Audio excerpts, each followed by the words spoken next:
जब रास्ते में ध्रुव जी जाने लगे तो वहां पर भगवान को खोजती हुए जंगल में विचरण करने लगे। 5 वर्ष का बालक जंगल में जाते हुए देख करके वहां से नारद जी विचरण करने लगे। तो नारद जी ने सोचा इस बालक के जंगल में जाने का कारण पूछा जाए, और नारद जी ने ध्रुव जी से प्रश्न कर दिया कि बालक आप इस घनघोर जंगल में कहाँ जा रहे हैं। तो नारद जी को ध्रुव जी बताने लगे कि हे भगवान,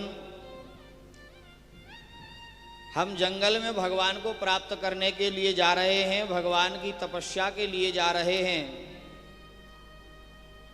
जब तपस्या का नाम सुना तो नारद जी ने सोचा कि 5 वर्ष के बालक को वैराग्य जगा है, कहीं ऐसा वैराग्य तो नहीं जो 2-4 दिन के लिए लोगों को जग जाता है, मरकट वैराग। मरकट वैराग्य ऐसा होता है कि जब घर में हुई खटपट तो चल महात्मा के मठ पर।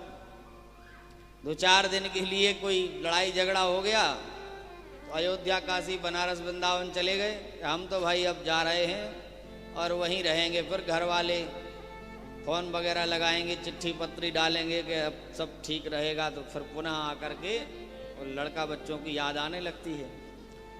मरकट वैराग्य जो होता है वो कुछ समय के लिए आता है और पुनः मोह आसक्ति में व्यथित हो जाता है, और जो पक्का वैराग्य होता है तो फिर लौटने का कोई स्थिति बचती नहीं है। तो नारद जी ने सोचा कि 5 वर्ष का बालक है, वैराग्य की स्थिति तो देख ली जाए, तब तो कोई ज्ञान दिया जाए। कच्चे व्यक्ति को आप अगर अपनी मंत्रणा कर लेंगे तो वह समस्या उत्पन्न करेगी। पहले उसकी स्थिति देख ली जाए कि कितनी पक्की है। और नारद जी जैसा संत अगर किसी को शिष्य बनाता है तो ठोक बजा के देखता है पहले घड़ा पक्का है कि नहीं। कच्चे घड़े में जल नहीं भरते हैं। ऐसे साधु लोग भी जब किसी को महात्मा बनाते हैं तो बड़े ठोक बजा के देखते हैं, तब जा कर के बनाते हैं। तो नारद जी जैसा संत ध्रुव जी से जब नारद जी कहते हैं कि देखो बालक, तपस्या बहुत कठिन है और बड़े बड़े अमलात्मा, विमलात्मा, महात्मा हिमालय की कंधराओं में 10,000 वर्ष तक तपस्या करते रहते हैं, फिर भी उनको भगवान नहीं मिलते हैं। और कई तो ऐसे होते हैं जिनको बंदर, भालू, सिंह आदि भक्षण कर जाते हैं। और बड़े बड़े विकराल जानवर यहाँ जंगल में रहते हैं। तुम घर लौट जाओ, बढ़िया मेवा मिष्ठान अपने यहाँ जाकर के राज्य में खाओ, कहाँ तपस्या के चक्कर में पड़े हो। ध्रुव जी पहले तो श्रवण करते रहे नारद जी की उपदेश बातें, और फिर नारद जी को बहुत सुंदर उत्तर दिए ध्रुव ने। ध्रुव ने कहा भगवान, आप ये बताइए कि जो छलनी में अगर कोई दूध को, छलनी के जो पात्र हो छिद्रों वाला, उसमें अगर दुग्ध को भरा जाए, अमृत को भरा जाए तो क्या वो टिकेगा? वो तो नहीं टिकेगा, नीचे चला जाएगा, क्योंकि वो पात्र शावत नहीं है। तो आप जो अपना दिव्य ज्ञान का उपदेश हमको कर रहे हैं, हम इतने पात्र ही नहीं है कि आपकी इन बातों को समझ पाएं। तो नारद जी समझ गए कि ये डर नहीं रहा है, इन बातों से विचलित नहीं है, इसका मतलब पक्का चेला है, पक्का वैराग्य है। जब नारद जी ने पक्का देखा तो 12 मंत्र की दीक्षा ध्रुव जी को दे दी, और 12 अक्षर मंत्र से ध्रुव जी जंगल में नारद जी से मंत्र दीक्षा उपदेश लेकर के और जाने लगे।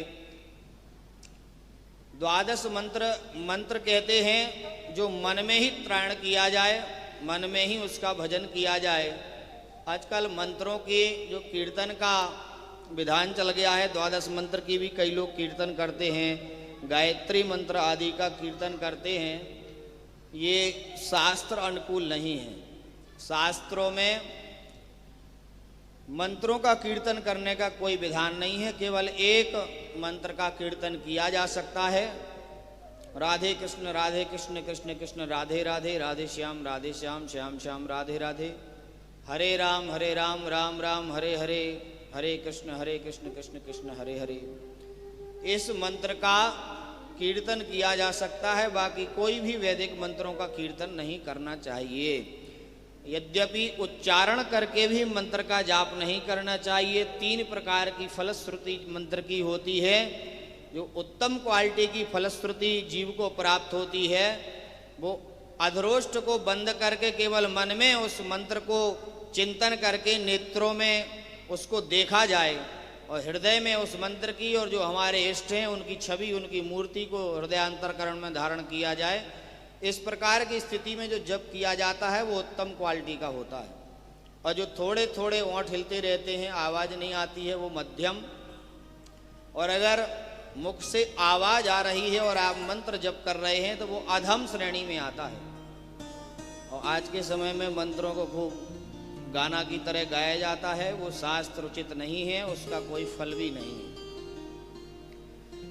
तो यहाँ पर मन में ही मंत्र को धारण करके ध्रुव जी निरंतर भगवत प्राप्ति के मार्ग पर चल देते हैं और भगवान से ऐसी कामना करते हैं, ऐसी प्रार्थना करते हैं कि हे भगवान, हमारा स्वरूप भी बड़ा नन्हा सा है, इतना कोमल है, हम ना तो आपकी आराधना जानते हैं, ना उपासना जानते हैं और न किसी प्रकार से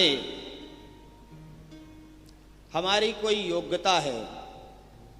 तो ध्रुव जी बड़ी सुंदर भगवान को स्मरण करते हुए जा रहे हैं कि नन्हा सा फूल हूँ मैं, चरणों की धूल हूँ मैं, नन्हा सा फूल हूँ मैं, चरणों की धूल हूँ मैं, आया हूँ मैं तो तेरे द्वार, प्रभु जी मेरी पूजा करो स्वीकार, प्रभु जी मेरी पूजा करो स्वीकार। नन्हा सा फूल हूँ मैं, चरणों की धूल हूँ मैं, भावान होकर के ताली सेवा करते हुए